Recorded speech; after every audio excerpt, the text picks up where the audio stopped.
Next item on the agenda is baby doe fund. ARPA. Oh, I'm sorry. Oh, ARPA, I'm sorry. You can let Eric talk about that for just a minute. All right, so I got a few things to update you on ARPA, unfortunately. Through a casual conversation, wasn't really looking for this, but we discussed it with the auditor the other day, some of our intent. We were having an upcoming meeting, and me and her disagreed on the interpretation of some of the rules, as we did the ad hoc committee as well, their interpretation of it. So I questioned her on it. She went back and did some part of the research to make sure that she in fact was right. Talked to her higher ups and her ARPA gurus over there in her division, and she in fact was right. So it changes the direction a little bit on how we were going. We were looking at the ARPA as the two pots, the 10 million standard deduction as well as the $1,030,015 that was going to be more restricted.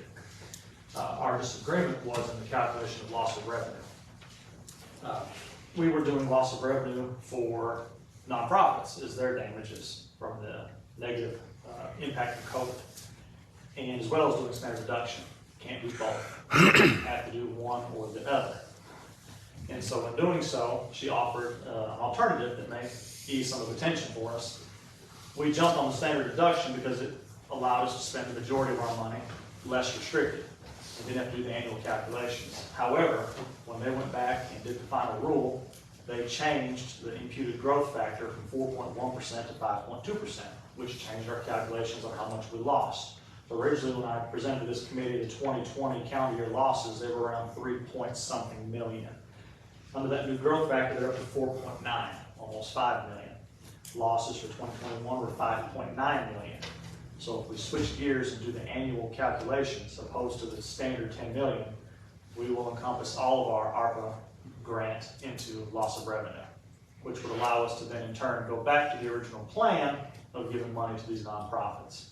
So, sorry for all the technical mumbo jumbo and switching gears on you a little bit, but in light of new information, it appears that it would be more beneficial to the county to go back to the annual calculation basis opposed to the standard 10 million.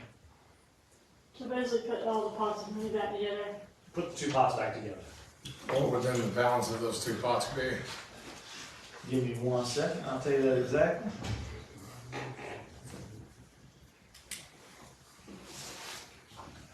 Current loss of revenue would be $10,938,863. So we would essentially almost be there just in 2 years. And the way they run that, for some reason, everything we do is on fiscal year, but for some reason they do this calculation on the calendar year. So I'm, 20 days or less from having another calendar year of data, which I'm sure would cover the rest. We would pull over our full amount. We would end up pulling over our full amount, almost certain. After I could run, it takes me just a little bit of time, but I'll get the figures from the trustee, forward them over to CTAS. They'll work up the sheet and give it back to me, but we would have our full amount under loss of revenue, which would streamline this process for all parties involved. Not only the county itself, but also our consultant, and then our audit team as they come back and look at this years down the road. So I think it's a win-win-win for all involved. So this doesn't affect how you will give our money. If we do it this way, then essentially it will not. If we don't, then it will have an effect on how we give out money. And also, while I was doing that research, there was one other little tidbit that I came across that I wanted to share with you. So I just wanted to read one section here from the final rule. Everybody else want to look at it on their own time. This is from page 210 and 211. So, Make sure you read all 200 pages per if second. you're bored, it'll be a fun time for you to get to this. But one of the things that concerned me, like I said, is not because other organizations aren't wonderful organizations deserving of funding, but we don't run those organizations. And so when you create that sub-recipient relationship with them, you then become liable for people that you do not control. So that causes concern for me. However, I came across this. The distinction between a sub-recipient and a beneficiary, therefore, is contingent upon the rationale for why a recipient is providing funds to the individual or entity. If the recipient is providing funds to the individual or entity for the purpose of carrying out an SLFRF program or project on behalf of the recipient, the individual or entity is acting as a sub-recipient. Acting as a sub-recipient, the individual or entity is subject to sub-recipient monitoring and reporting requirements. Now, that's the situation I'm trying to avoid if possible.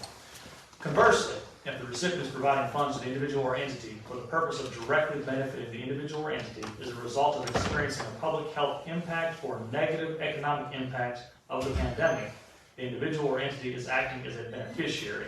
Acting as a beneficiary, the individual or entity is not subject to subrecipient monitoring or reporting requirements. So I think you just need to be mindful when you're considering these other organizations is, do they have a negative economic impact due to the pandemic? And if so, then we can label them as a beneficiary and not a subrecipient. And they were listed in that second pot of money as loss of revenue. So if we move them over into the other group, they're not a subrecipient, right? They're we don't control them. They're not subject to the reporting that they're subject to. Would they still be subject to the accounting firm to approve what they're doing and still be subject to, responsible for anything that they turn in? I'm still going to use every resource I have to make sure that we don't end up using county funds. So I would still run it through community local partners, but I think this would make their life easier as well as ours. So they would submit it to them, or they would submit it to us and we would pay them? Still have to work out the fine-tuned details of all of it. I think what we're still gonna do is, we're gonna cut them a check. I mean, we're gonna fund whatever project it is, but we're gonna tell them, this is due to your loss of revenue. So they're gonna use it under their standard operation. We're still gonna have Evan look at every single thing that we decide to do and make sure he signs off on it, and forwards it to all of his contacts and make sure they sign off on it before we spend money with outside agencies. So what's the total that they're asking for that? The total out of what we thought come out of the 1.03, well, there is requests for 2.75 out of the remaining actually in that fund was 642,515 with a lot more than that being requested. If you recall from the spreadsheet we had at the workshop, I totaled to 636,913, which left about $5,600 plus or minus. But you know, these awards are not, they're not voted on. They're not set in stone. They're not set in stone. And this change is for reporting and for legality and risk of exposure. It doesn't change his spreadsheet. I mean, there's still always more requests than there was money to go around. Yeah, it just combines the two into one pot with more requests for one pot. So we still have to prioritize. Still gonna have to trim and prioritize, absolutely. Yeah. And along that line, I just got an email from Hazmat Group who said that they had requested $76,500, which was not on this list either. Okay, I don't think, when did they request that? I Because don't. it's not in my list. And It wasn't in my list either. I went through the whole list of the people that had applied before the July cutoff date, and they were not in that list. All right. You know, I guess, do we consider this a request along the lines of the highway department and assessor property, et cetera, that in our county-based agencies that requested after the fact?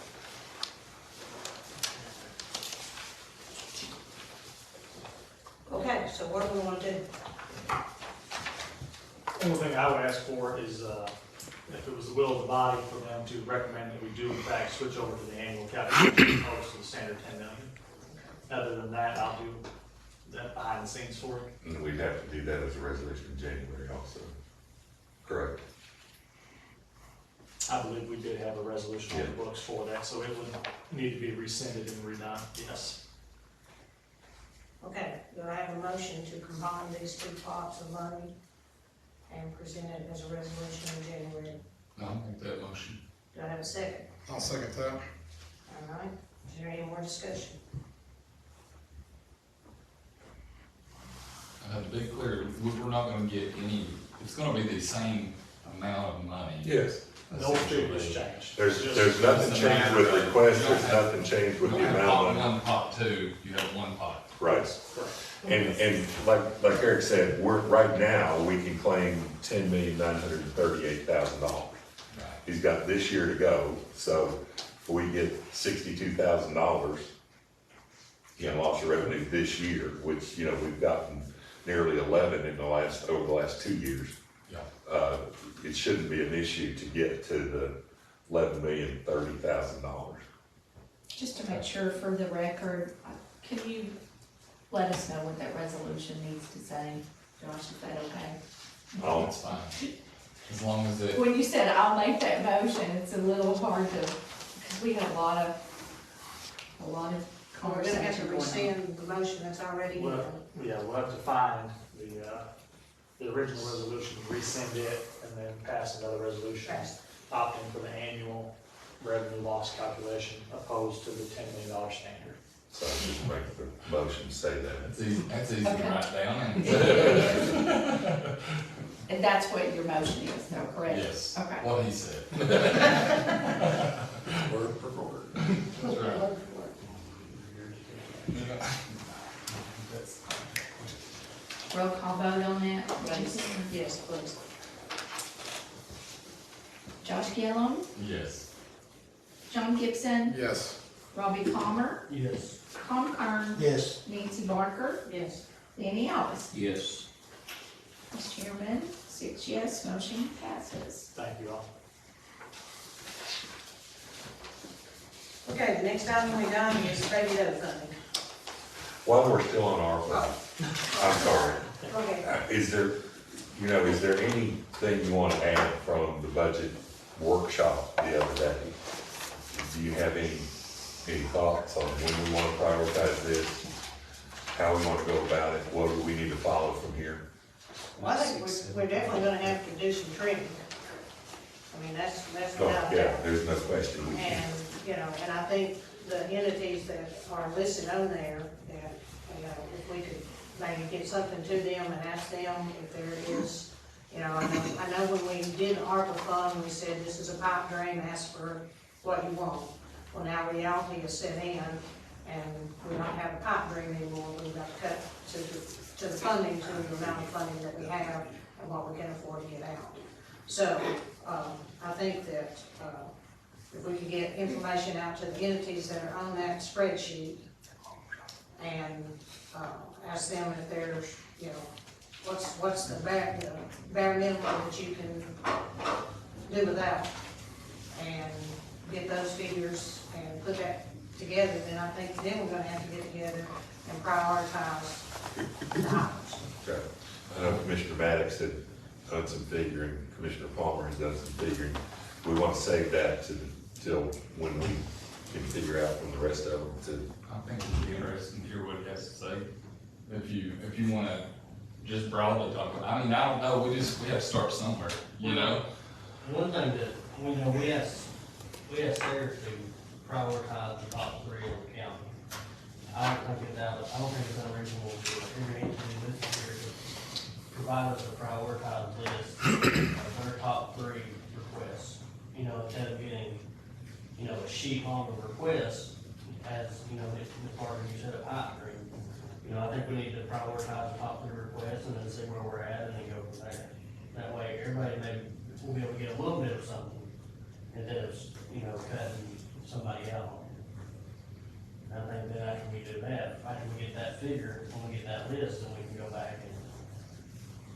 So are we gonna try to do that in a workshop, or are we gonna try to do that in a I budget think meeting? we send each one a letter, just saying, hey, you know, we want a top 3 priority, and then present it back to us at the next budget meeting. Yeah, do you want to set a deadline right before the next budget meeting then for them to get a response back? For the January budget meeting. Some of these will be hard to do top 3, I mean, when some of the items are, like for the EMA, the Hawkins County EMA truck, you know, and they've got trucking radios. So if they don't have 3, then they just put their request on there. Do I, If they don't have 3, then they just put what they. just put what the requests are, what they've got on there. and they need Monetary for it. request, Yeah. Okay. yeah.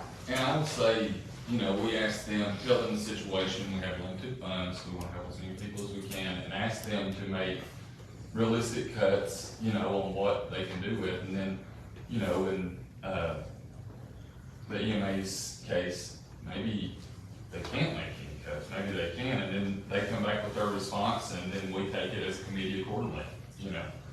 And then prioritize. And then we prioritize from there. I think too, another way that we could look at doing this too is because the spreadsheets are gonna kind of change a little bit with the last thing we just talked about with the, you know, with approving of the, help me with the word, Eric, Annual calculation. annual calculation, thank you. Changing the way we're looking at that too, I wouldn't even be opposed of setting out a percentage point of, for these on the middle column, if we're referencing still the spreadsheet we used, the ones that were loss of revenue, I wouldn't care if even setting out a percentage of that money, if we're only going to be donating that much back towards the profits, in order to be able to ensure that we're continuing the stuff that we have to provide as government, the county government, to ensure that we're able to pay for that, because this, just looking at the figures in the spreadsheet, this money's gonna go fast. And, you know, I really think that the main intent of what we're gonna have to do is making sure that we're taking advantage of this money in this one opportunity that we have to get the biggest bang for our buck. If not, we're gonna be paying for it in tax increases down the road.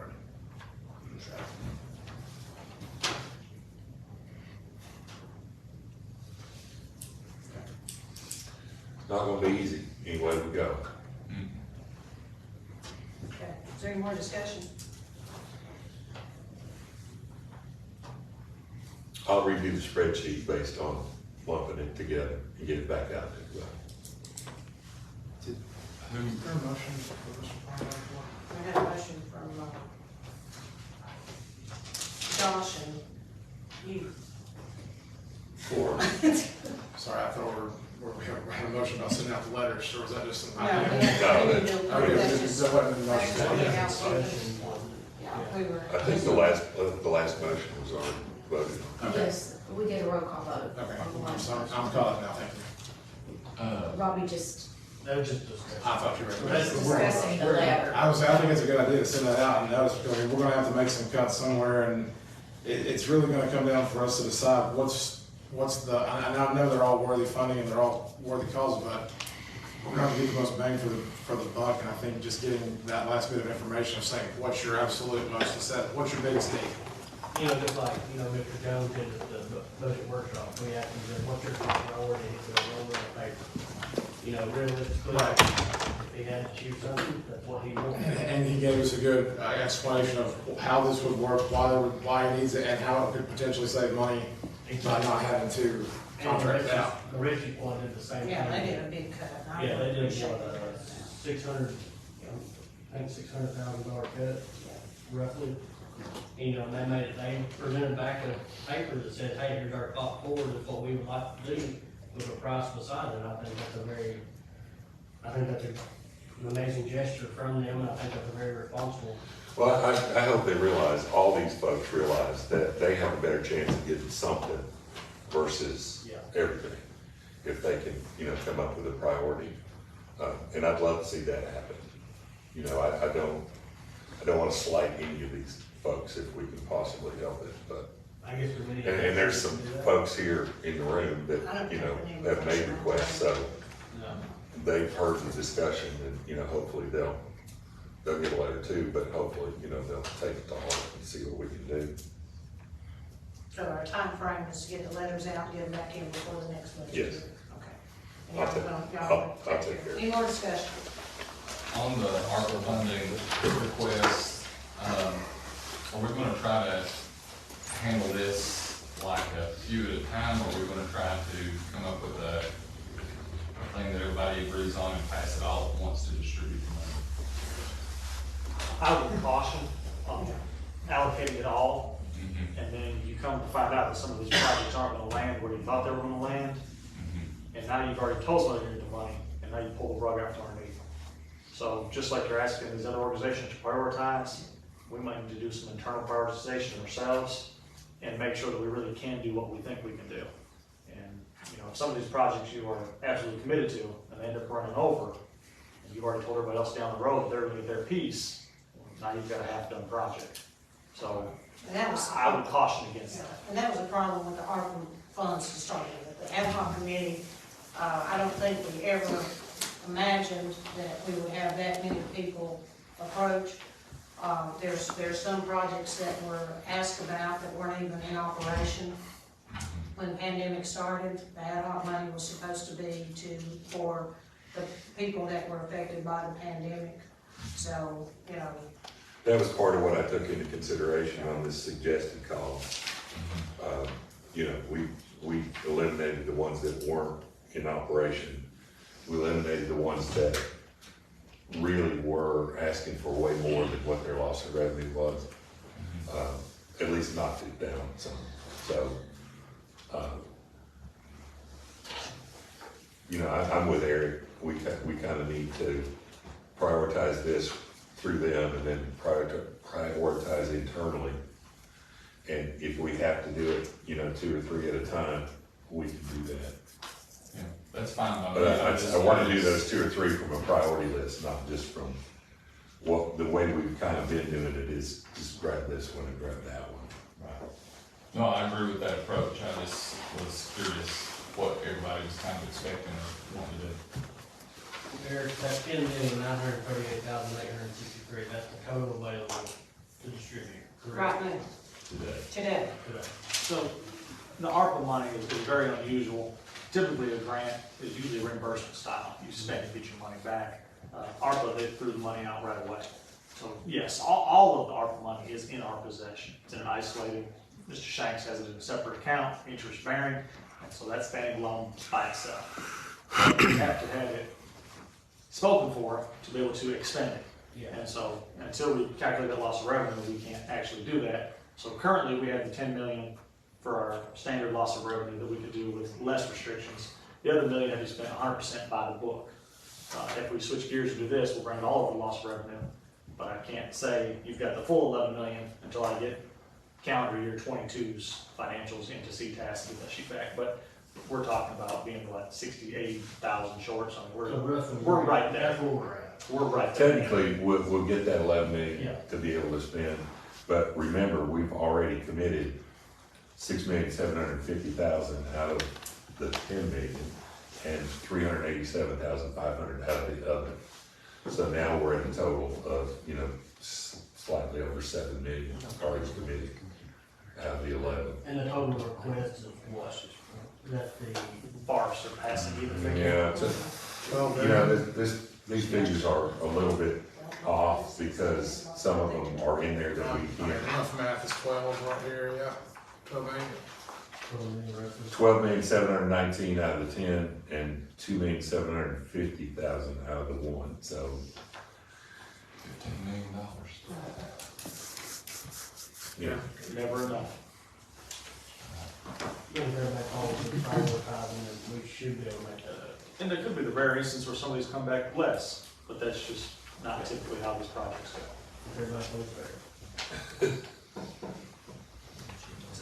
Well, I can't blame them for trying to get what they can get, but, you know, it's like going to your father every time you need money, he's gonna say no eventually, because he doesn't have it to give. He don't make it a job. Like Sarah said, this is daddy's money.